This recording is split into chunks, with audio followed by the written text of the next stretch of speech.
Good morning, everybody, to our second day of the Campus for Finance 2017. I hope everybody had a night of sleep and didn't party too much. For those of you who did the right thing, of course, because if you work in this industry, you have to work late, party hard, and get up in the morning, no matter what. It is my pleasure now to announce our next speaker, first speaker of today, which is Professor Finn Kydland, Nobel Laureate. Born in Norway, he received the Nobel Prize in 2004 for his contributions to dynamic macroeconomics, the time consistency of economic policy, and the driving forces behind business cycles. His research showed that there are time inconsistencies with economic policies and that society can actually gain from a prior commitment to those policies. At the time of the award, he was working at the Carnegie Mellon University in Pittsburgh, and as he just told me, he's still working at the University of California in Santa Barbara. He also just told me that he came in on Tuesday from Los Angeles, but apparently Norwegians don't get jet lags. In any case, I would ask you to give him a very loud applause, just in case he's still a little bit tired. Thank you very much, Mr. Kydland. Guten Morgen, meine Damen und Herren. First, I think we should give Katharina Reinhardt a round of applause, because when she contacted me, at first I said, no, I'm afraid I have a conflict, and she figured out how I could fit this trip into our essentially around the world schedule at this moment. So I am delighted to be back here. I was here 5 years ago, or my wife and I. Tanya, I think, is out here somewhere.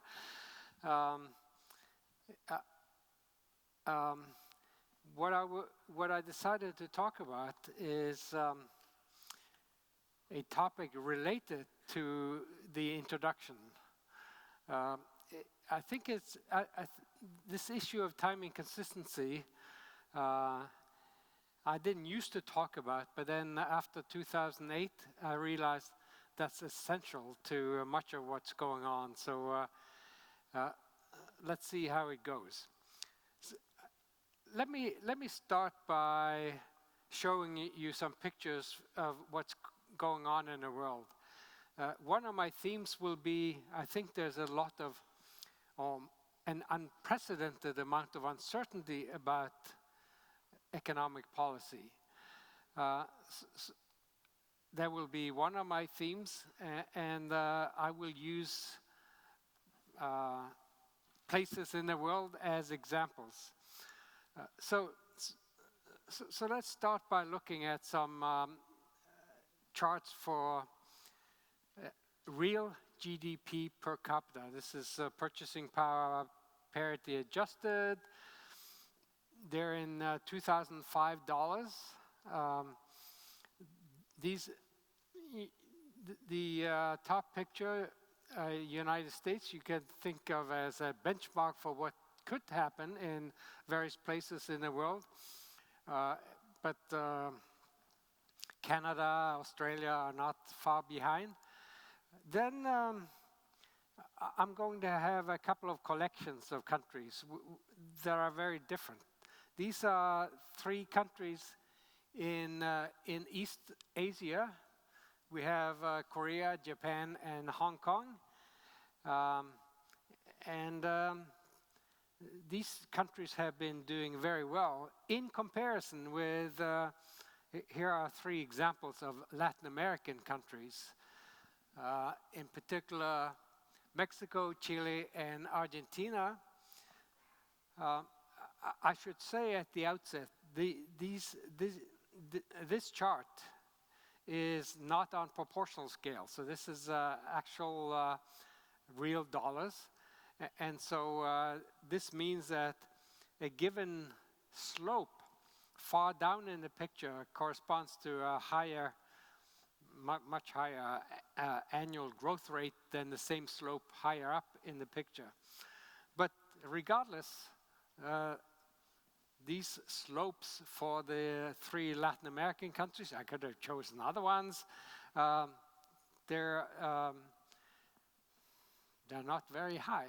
These countries are not growing very much. So it makes us ask the question, why is it? Why is it that these cannot do as well as, let's say, the East Asian countries? And it makes you suspect that it has something to do with economic policy. I just threw in a couple of new countries. It shows that if you start out as a new country, these are Kazakhstan and Azerbaijan, you may run into a rough time in the beginning. Maybe this is my best prediction for what could happen in Cuba, for example, now that relations have opened up with the United States and other countries. So here the idea of looking at the slope is particularly relevant because these countries have done, after the rough time in the beginning, they have done very well since about 2000. I figured I had to throw in China because China is supposed to overtake the United States as the biggest country in the world in terms of economic activity. Now, if you haven't looked at the per capita figures, I mean, this is essentially the same as real income per capita. Some people are surprised to see how low China still is in per capita terms. So I'll get back to China. So to think about what's going on and why are some countries so different, this is a talk in front of mainly students, and so as a professor, I have to have some theoretical underpinning of what I'm talking about. And basically, my underpinning are two features of economic theory. One is the production function.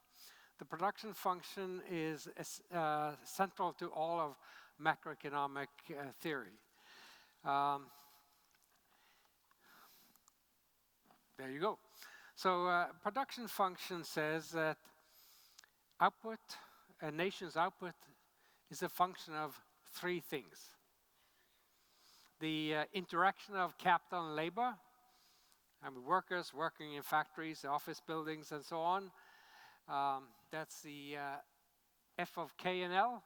And then an essential feature is technological change. So the technology level, here denoted by Z,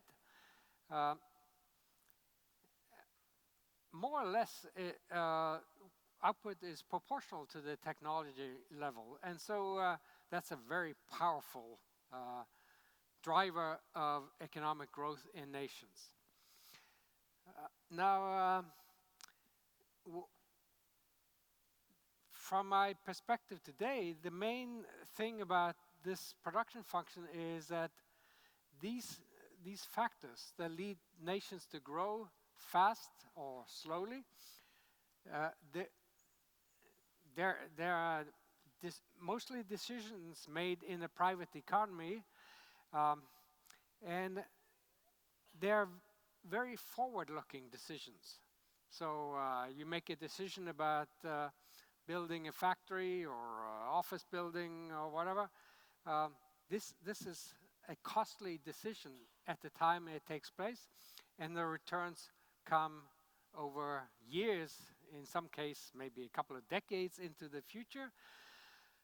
Same thing with many decisions that lead to technological advances. These are also forward-looking decisions, decisions where you're faced with quite a bit of uncertainty about the results. And even the labor input, the L in this, I mean, on the average, you would think it would grow more or less at the rate of the population, but from the point of view of the production function, it matters how skillful the workers are. And with rising education levels, people learn by doing and so on. The L in a well-functioning economy should grow faster than the population. But these are also, in theory, forward-looking decisions. Now, these are also decisions where the future policy could make a big difference. For example, if you think about building a factory, as I said, returns come over years into the future, but what matters are the returns after the government has taken its share, after tax returns. So presumably well-informed decisions about these growth-promoting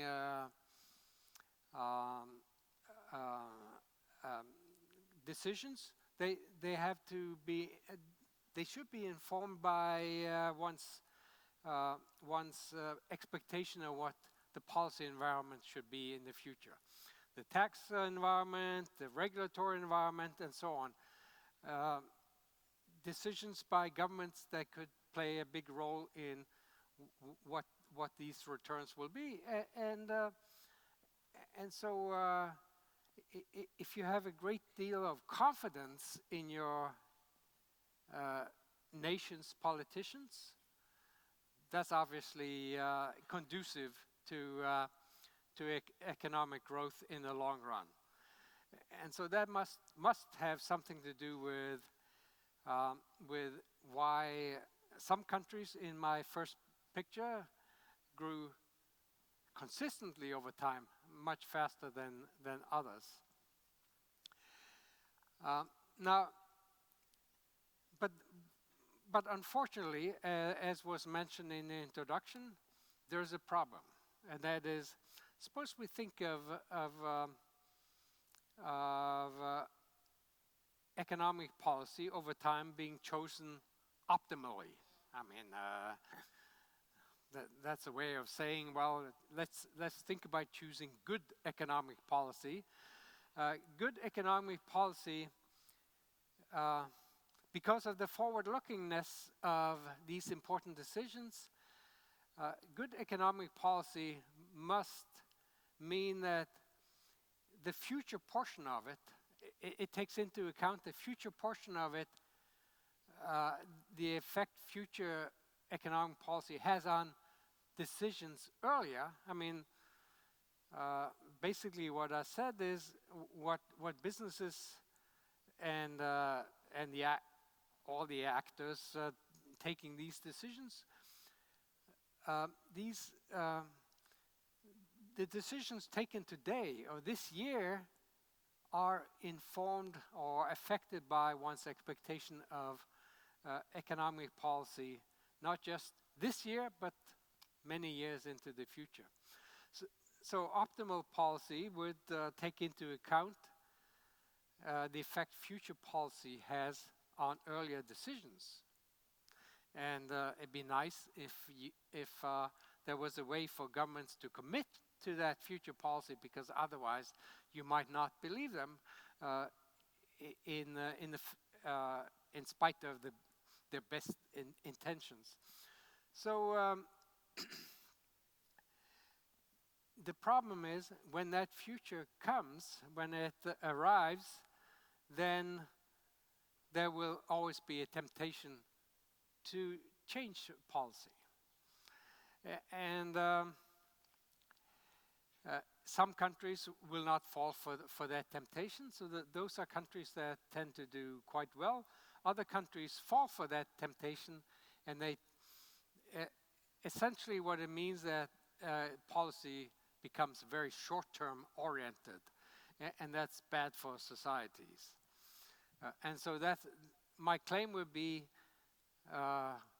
lots of Latin American countries I've studied personally, Argentina in particular, but some Latin American countries have fallen for that temptation, and they tend to conduct policy that's very short-term oriented.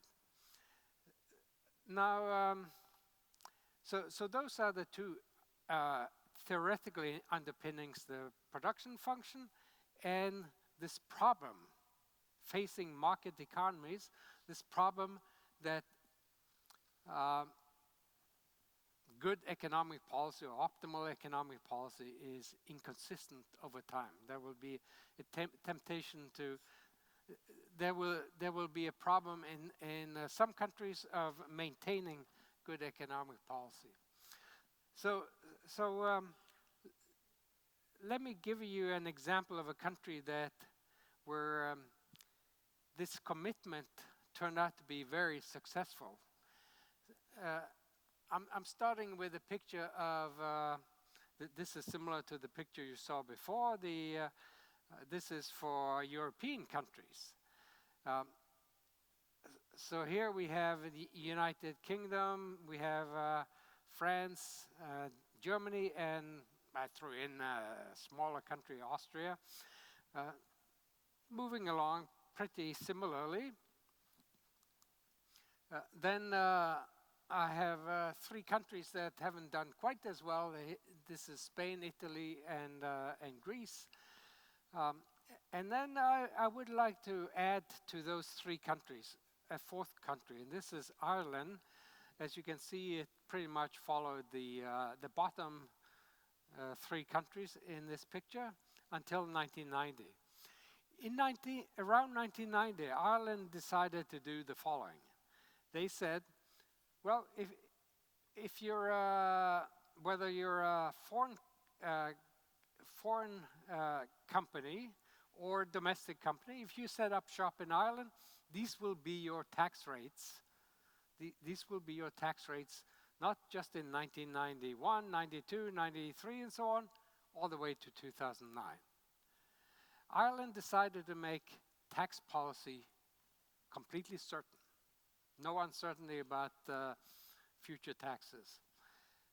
And the effect of that decision, I'm not saying that was the only thing that happened, there are always many factors, but so within 10 years, Ireland had overtaken all of these top countries. Spectacular behavior. Now, so we can congratulate Irish policymakers in this sense, except they did, as you can see, they did fail in some respect, because once the financial crisis hit in 2008, towards the end of this period, Irish banks had fallen for the temptation of issuing loans they should not have done. And so when the crisis hit, major banks in Ireland were in trouble, and the government decided to step in and rescue them. A terrible decision, in my opinion, because of the incentives that kind of decision gives for the future, but also saddling taxpayers with a huge debt. So they failed in the sense that it turned out ex post they insured the banks against the outcomes of risky behavior. It's a principle in economics that you don't insure someone without putting in place a regulatory environment so that will not be taken advantage of. But that doesn't take away from the spectacular outcome as a result of making, as I said, tax policy completely certain. Now, staying in within the realm of Europe, So I have realized, of course, that some countries in Europe have, let's say in the Eurozone, have done quite well. We're in such a country at the moment, but some countries, after the crisis in Greece, they were sometimes mentioned as potential candidates for similar outcomes as Greece. Here I have, I'm talking about Spain, Italy, Portugal, and Ireland was mentioned because of the growth of the, mainly because of the growth in the debt to GDP ratio after the rescue of the of major Irish banks.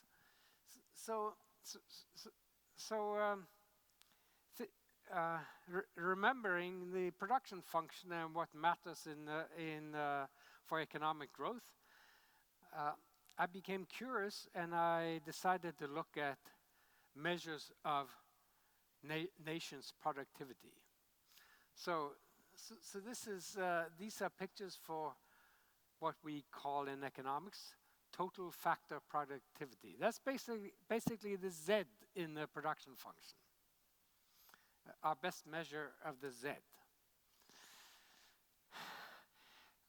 For those four countries that, as I said, mentioned as potential future problem countries, these pictures go back to 1960. The data start in 1960. These are on proportional scale, so that a straight line corresponds to a constant growth rate, constant annual growth rate. The straight lines you see are the average growth rates from 1960 to 1990 extended to the present. And when I saw these pictures, I was astounded. I mean, these are unbelievable pictures. How can it be that the growth of productivity basically came to a full stop for starting in the early to mid-90s? There's another way to look at productivity, and that's simply to divide output by hours worked, divide output by labor input. That picture will look, those pictures look quite similar. So this supports the idea there must have been a big problem here, and I used to say that when I saw these pictures, these are too dramatic not to use them in talks, and so of course in the Eurozone, these are Eurozone countries, sometimes you heard them blame the poor performance on the fact that they are members of the euro. They cannot do anything about the exchange rates. I used to think that the blaming it on the euro is just a red herring. You know the term red herring? It's something that's basically it's something.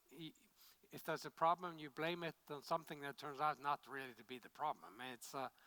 It's a red herring. So that's what I thought for a couple of years, but then I'm a consultant. I go sometimes to the Federal Reserve Bank of Dallas, and there's a Spanish economist there, Enrique Martinez, and so we kept talking about this issue. I kept asking him, what do you think is the problem? It took about a year, and then finally we decided, well, maybe the Eurozone is not a complete red herring. And so when we looked at the data and so on, we realized that, part of the reason you would be suspicious of thinking being a member of the Eurozone, that was a problem. These problems seem to start well before they became members of the Eurozone. But once, presumably, the announcement that they would become members eventually was made well before they actually became members. And so the data suggests that once everyone knew they were going to become members, then the country risk premium fell in the country's interest rates and so on. When you work out the theory, I'm not going to go through the detail. You can write to me and get the paper when we're finished writing it up. But you look at the data, and it turns out, suppose you divide the economy into two sectors. Sectors that we can call tradable goods sectors and non-tradable goods sectors. Before 1990, in Spain, let's take Spain as the example, these two sectors were about equal in size, 50-50. But then, by 2008 to 2010, the non-traded sector had grown to a size of about 2/3 of the economy, not just half and half, 2/3, and only 1/3 for the traded goods sector. That doesn't have to be a problem by itself, but it turns out that the traded goods sector has been much more productive than the non-traded goods sector. So here's a picture of output per hour worked in the traded sector, and there are a couple of curves that are related to the model. Let's just look at the blue line for the purpose of my talk today, and make a note of the scale here, because here we go from 50 to 200 over a 40-year period. That turns out to be about close to 3% per year growth rate of productivity in the traded goods sector. In the non-traded, again, look at the scale. It goes from the high 90s to only 120. This is a growth rate of only about 1/3%. Well, no wonder productivity slowed or came to a almost complete stop in Spain, and it turns out this is consistent with the situation in Italy and in Portugal as well. Now, Ireland, as I said, used to be, it was mentioned as a potential problem country as well, in the same breath with these other three countries. One reason I like to look at output per capita, the TFP, that's just an index, so it's hard to compare countries, but output per capita can be compared. Ireland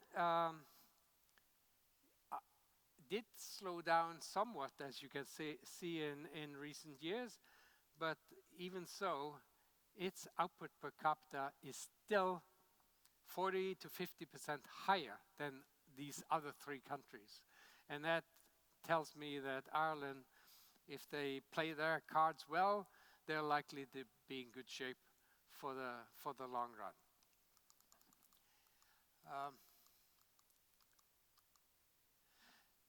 let me turn my attention to the United States.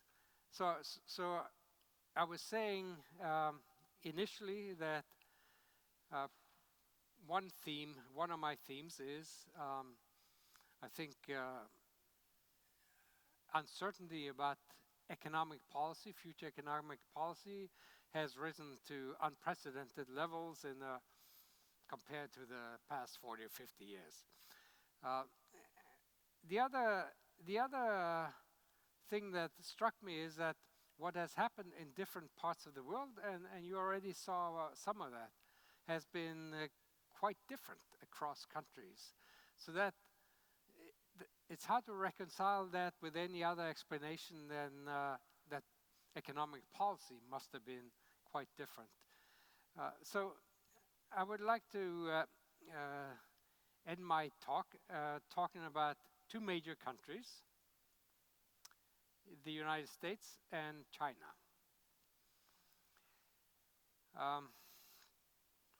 About equal currently in total economic activity, although per capita, as I showed you, much lower in China. So this is real GDP per capita in the United States going back to 1947. The straight line in this picture is the average growth rate. It represents the average growth rate from 1947 to 2007. 60 years. That straight line, this is also on proportional scale to the students. The way we do that is take logs and then that of the actual numbers and then draw the picture, and that will be proportional scale. So the straight line works amazingly well. There are ups and downs, of course. That's what we call the business cycle. But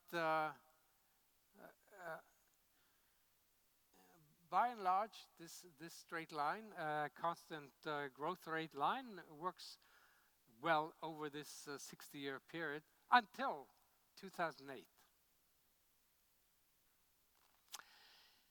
2008 and 2009.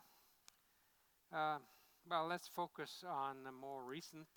So this is a blow up of that same picture for the year since 1996, let's say. In 2008, 2009, the U.S. economy experienced an unprecedented drop in activity. As you can see in these pictures, there were some recessions, but typically, once the recession was over, you recovered quite quickly. These recessions were usually associated with slowdown in productivity, in TFP. This last recession is very different in several ways. The magnitude of the drop, the magnitude of the drop in 2009, 12% below trend. That's a huge drop. So that's one sense, the magnitude of the recession. This recession was very much an investment-driven recession. I remember Wall Street Journal having a half-page article about the puzzle of why didn't consumption drop more than it did. So very much an investment-driven recession. And initially, at least, it didn't come with the usual decline in productivity.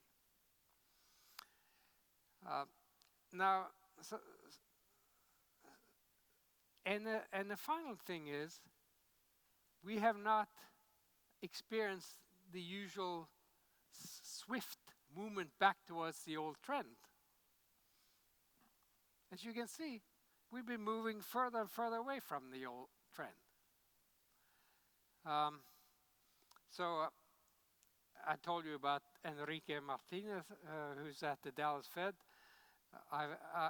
For years I've had another co-author at the Dallas Fed, originally from Argentina, so hence my work on Argentina. But Carlos Sarazaga and I decided to explore the following idea about what happened. So the idea is that, okay, so around 2008, 2009, for the first time, even though we all knew that the government budget in the United States would be in trouble once the baby boomers started to retire.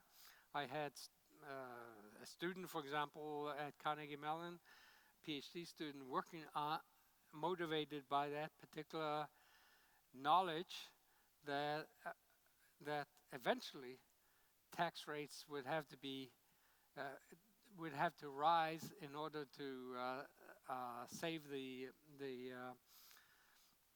U.S. government budget, or, as he explored, raise the rate of immigration. Anyways, so that was known, but it was really only around 2008, 2009 that this really became an issue that people talked about. In part because during those years, the debt to GDP ratio in the United States really rose to levels not seen since World War II. So we decided to explore the idea that maybe among businesses a sentiment arose that taxes would have to rise in the future in order to make up for the shortfall of the U.S. budget.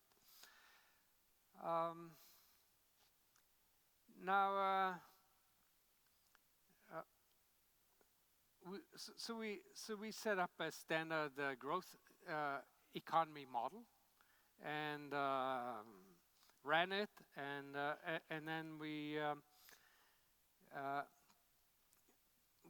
had to make some decisions about the timing of the rise in taxes. So we assumed that starting as of beginning of 2009, businesses became worried that taxes would rise starting in 2013, and they would have to be increased for 10 years. The way we calibrated the tax rise was there was a study by the Congressional Budget Office in the United States. It's a bipartisan office, and they pointed out the need for increases in revenue, and in fact they had estimates of what the need for additional revenue would be, and so we used their estimate to calibrate what the magnitude of the increase in taxes would be. Now, the time inconsistency literature suggests that most likely the tax increases would be in the form of capital income taxes, not labor income. And so we ran what we call a computational experiment. We put people in, like the people who live in the United States, into I can put 300 million people into my little laptop, and then I see I can figure out how rational people would make decisions in that kind of environment with increased taxes. And we were amazed that Uh, this scenario accounted for most of the decline in investment. It accounted for about half of the drop in labor input, and this was without needing a particular slowdown in productivity, and it's the only account of the post-financial crisis experience in the United States I know about, consistent with the fact that consumption didn't fall very much. So, to me, this is a great example of what I regard as a hallmark of modern macroeconomic theory, that the idea that the future, the expectation of the future, can play a big role for current decisions, not like the old-fashioned so-called ISLM framework, which I admit, being trained at Carnegie Mellon, I never even learned what an ISLM model looked like. I was trained by Bob Lucas and Dave Cass and so on, and never mind. So now this is a bit pessimistic, because not only does this account for the drop in investment activity, but it suggests that the movement back towards where we used to be is going to be slow. Now, I should say that one thing while we were at it, Carlos and I, we realized that because of demographic composition, the change in the demographic composition of the U.S. population, it's probably optimistic to think that this would be a reasonable target for to move back towards. So we also have an estimate for how the extent to which probably we should make this portion of the curve not quite as steep as it is here. Now, the final thing I want to talk about is China, and my motivation in the spirit of my talk is, okay, so I motivated it by telling you that optimal government policy should be, there should be a long-run commitment to good economic policy. And it sort of calls for a commitment mechanism, which is difficult. It's hard to see how a commitment mechanism could take place where policy really matters for long-run growth, namely in fiscal policy. In monetary policy, by and large, cannot be nearly as important for long-run growth as fiscal policy. In monetary policy, we have an idea about how to commit to good policy. We make the central bank independent from political pressure, and several countries have learned from that, and they've done so. Other countries, including Argentina, they have not learned that lesson, and then policy is awful. So you might think that China is a nice example where policy is consistent. It seems to be as consistent as they come. But remember, the principle to strive for is optimal economic policy, which in daily terms translates to good economic policy. To me, China is an example of where policy is bad. It's consistent, but it's bad. You don't want consistent policy that's bad. I learned much of this from an article written by a former student of mine and two co-authors in the American Economic Review, an article about 4 years ago entitled Growing Like China. And what I learned from that article is that in China, economic policy is, well, the banks are state-run, and they tend to favor the state-owned companies. These companies, or the large, well-known companies, these companies are they don't need to be very innovative to show profits. Meantime, the entrepreneurs, the small to medium-sized companies, the new entrepreneurs who tend to drive well-functioning growth of a well-functioning economy, they have a hard time getting loans to make their ideas come to fruition. Often they have to save up in advance. They tend to be biased more towards more labor-intensive activities than otherwise. And so my prediction is that eventually this problem will come to haunt China. We sometimes learn in economics from observing countries that at some point were in a similar situation, but policymakers took different decisions. And so here's Chile versus Mexico. In the early 80s, let's say 81, they found themselves in the same position. The prices of their main products, oil in the case of Mexico, or petroleum, and then copper in the case of Chile, prices were very low. World interest rates were high. The banks in both countries most of them were illiquid. In Chile, for example, banks accounted for half of the nation's deposits were illiquid. The government stepped in. They decided which banks were viable for the long run. The rest of them, they just let go under. The ones that remained were privatized within 3 or 4 years.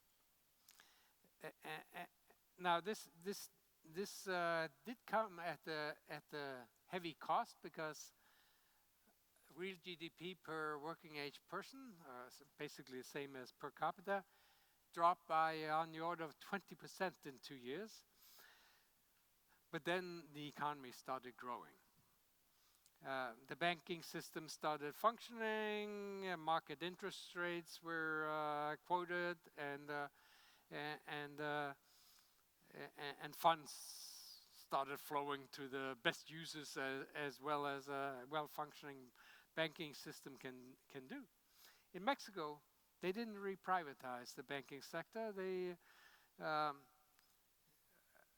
The government took over the surviving banks, and bureaucrats were in charge of deciding who would get loans.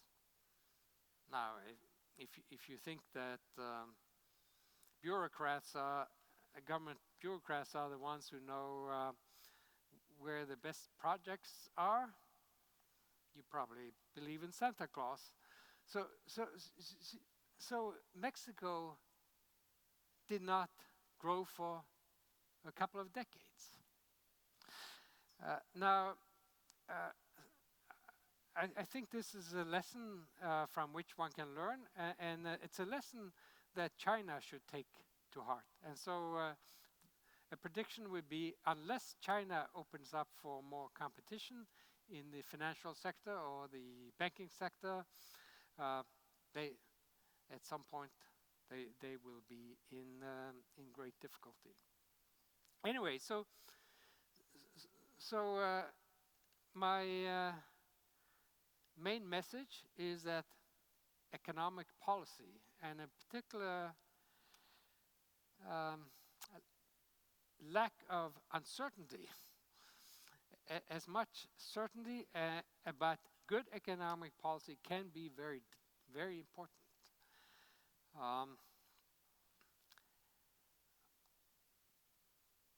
As I said in the beginning, I think at the moment there is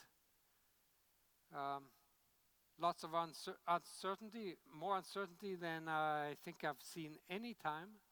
What the time inconsistency principle does is suggest that even in countries where if you look back the past 50 or 60 years, policy has seemed pretty good,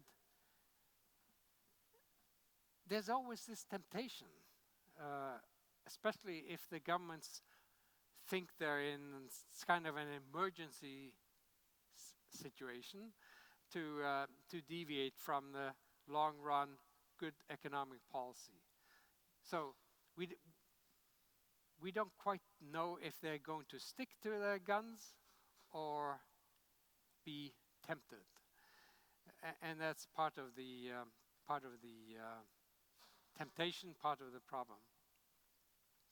So that's the bottom line of my message. As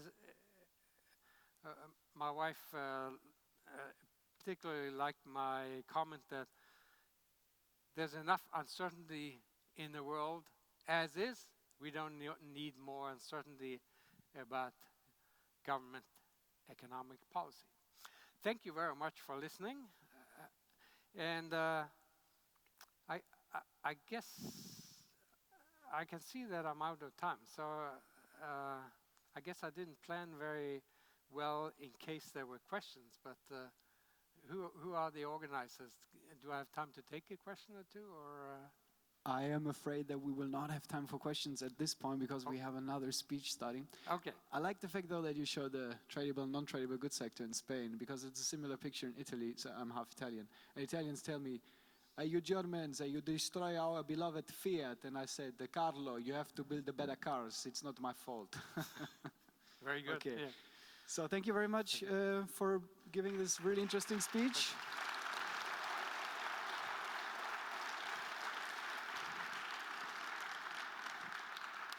For the students, we will have the career fair now downstairs in the atrium, where you can chat with our corporates, get some business cards and some internships opportunities. For the executives, we will have a technology talk with Dr. Thomas Bloch in the Tageszentrum number 5 and 6. And for the academics, a workshop with Professor Thorsten Hans in the Tageszentrum number 1. Thank you.